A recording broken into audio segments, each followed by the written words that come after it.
This video is for anybody who has ever said, I hired a virtual assistant, but they didn't work out.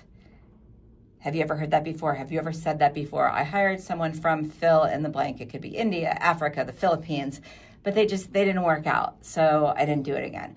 And I'm here to talk to you about that and tell you why it likely didn't work out and how because I've been there and done that as well.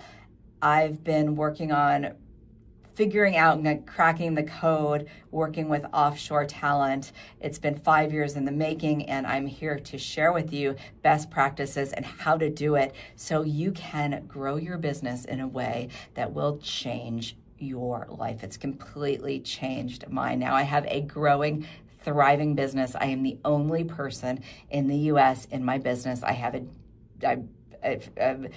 robust team at a fraction of the price of hiring here and a lot less of the drama. And I'm here to tell you how I do that.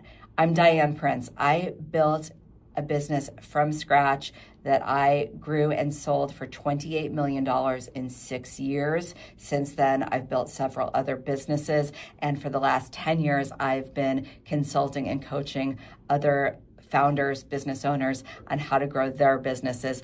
And now I have my own virtual assistant agency.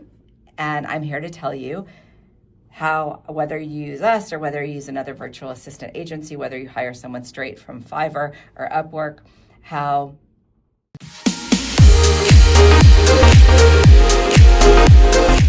okay, so if you're talking about, if you've ever said or you've ever heard someone say, hey, I've tried offshore people and they don't work out, it's probably you, okay? It could be the person, which that happens, right? You're gonna hire people, if you're just hiring people domestically, that will happen also. So sometimes you are gonna hire the wrong people. I have videos on how to know when it's time to let somebody go, because that is a big mistake, is keeping the wrong person. But let's assume you have a business that has a good timing in the market. You have, like, for example, me, I have my virtual assistant agency. We've been in business for, as of this making of this video, 15 months. We are powering 27 businesses in the US with our virtual teams, and it's going really well. So, and our churn is highly reduced. We hardly have any churn now.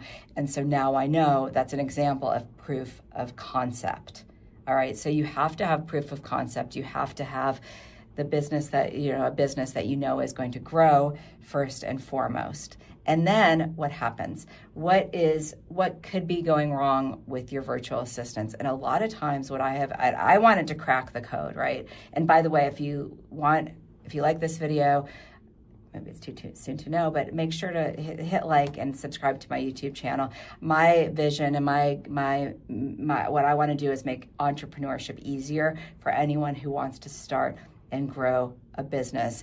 And this video is going to be helpful for you if you're curious about hiring and building your business in a way that is less drama, less expensive, and more rewarding for you by working with offshore talent. And incidentally, it also really changes people's lives offshore. So for me, what I set out to do is to build this business where everyone is offshore except for me, and my main role is articulating my vision and doing the things that I love to do. For example, I make videos like these. I love that. I love public speaking. I even do some comedy routines. I get business from that. For me, my role as the founder is bringing in that, being like top of funnel. And what I mean by that is I go out, I'm in a pickleball league called Founders League, and we've gotten 12 clients just from that. Okay, so that is, I know in my role in the business, that is my most valuable task in the business, is getting out there and making relationships. My team does everything else. And now I have 7 people on my virtual team at just crazy fraction of the price of hiring people here. Okay, so what is the most important thing is articulating. I realized articulating to my offshore people is so important. I always give clear and direct feedback. I had in the past, I had people that I hired from Fiverr, Upwork, or whatever that didn't work out. And it was usually because I wasn't clear on what I wanted to get done. I wasn't clear on the vision. I was too micromanaging, and it just didn't work out. So what works for me is not only articulating that vision, but also being able to let go and let my team develop the strategy themselves. One common thing that happens a lot is kind of hiring out of freaking out and I just need somebody, but not being clear on what the outcomes are that you want to happen. Also not onboarding. I hear that a lot. People hire a VA, they expect them to read their minds, and they cannot. Just like people here cannot. Look, I've coached startup employees, and the biggest complaint that I get is when they don't know if they're successful or not. They don't know what the expectations are. So if there's no onboarding planned, if there's no structure, it's just not going to work. You're going to get frustrated, and you're going to waste time, you're going to waste money, and your virtual assistant will probably get frustrated too. So in order to avoid confusion, micromanaging, you don't want to be babysitting people offshore. You need some structure, okay? Delegation without structure just creates stress for everyone, and it's not really delegation. It's just thinking that you're going to find like magical beings that are just going to do things for you, and that's not the way it works. If you look at it like the first 90 days, okay, look at the first 90 days of hiring someone offshore. Give them as much structure and as much information that you can. Use that time as an investment because it's going to help you so much in the long run. Do not be vague with your virtual assistants. Don't feel like you can't give.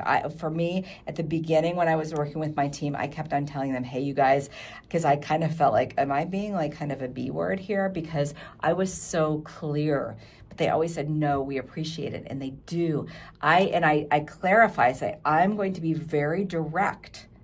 Because also, a lot of times when you're working with offshore people, English is not their first language. So you can find people with exceptional English, but oftentimes there's miscommunications. Look, have you ever had a miscommunication with your partner or with your kids or with your parents or your friends? It happens. So if it happens here, it's going to happen with other people too. It's going to happen when you have an international team. Now my team I have a team in the Philippines and India and Africa, and communication is key.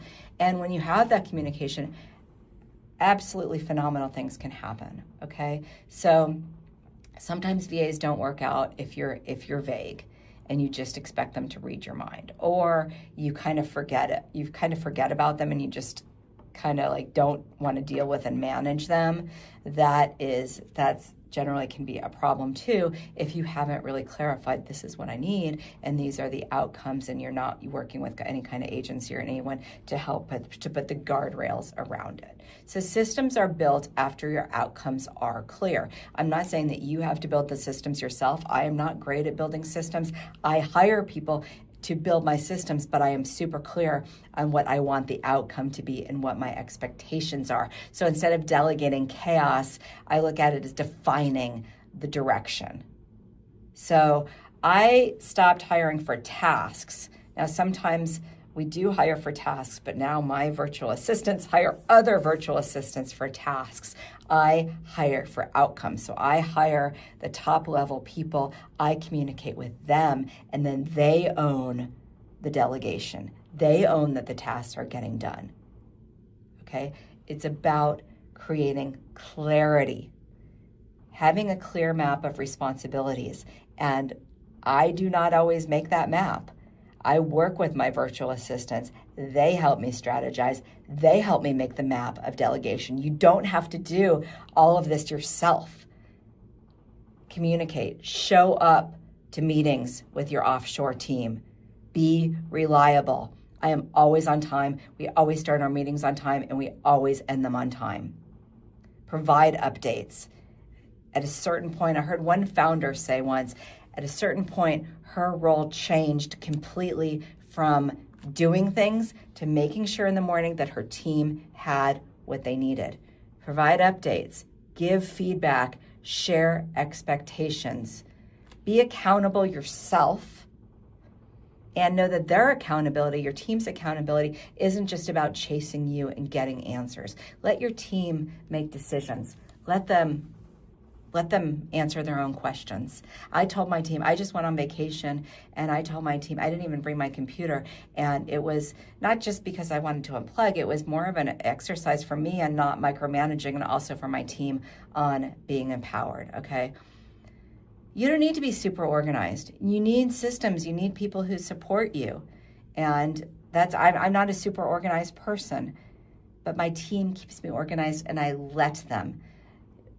Micromanagement can be a symptom of not having clarity. It can be a symptom of fear, okay? Delegation isn't about control, it's about clarity. If there's one thing that you get from this video, if there's one takeaway, it's clarity. You need to provide clarity. And when you provide clarity, magic happens. Now remember this, virtual assistants are not magical beings, they are people. One of my BAs said we have this discussion all the time. He's like, yeah, we even read books, okay? My virtual assistants, most of them have college educations. We have one part of our team is in a refugee camp in the Congo. I mean, it makes such a difference in their life, and they are absolutely brilliant people. Okay, so they're not magical beings, they're people, and you might have the wrong person, you might have to make some changes, but you don't know that until you are super clear. So that's what I have done. That's what I did when I started working with virtual assistants to really kind of crack this code. And before I scaled it and built a virtual assistant agency, it was, okay, clarity, clarity, clarity. Am I clear? Am I giving expectations of the outcomes? Am I giving feedback when feedback's needed? Am I there for them when they need it? And do I get out of their way when they need it, okay? So if your people need help, be there for them, but don't answer all of their questions. And if you need help building your delegation systems or hiring support that actually works, chat with us. We help. We have a manage with you solution. There's links in the notes. So if your first virtual assistant didn't work out, don't worry. There is hope. You can do it. And it's not proof that it doesn't work. It's just data. It's data that you need to do it differently. I'm Diane Prince, and I'm here to help you to build your business.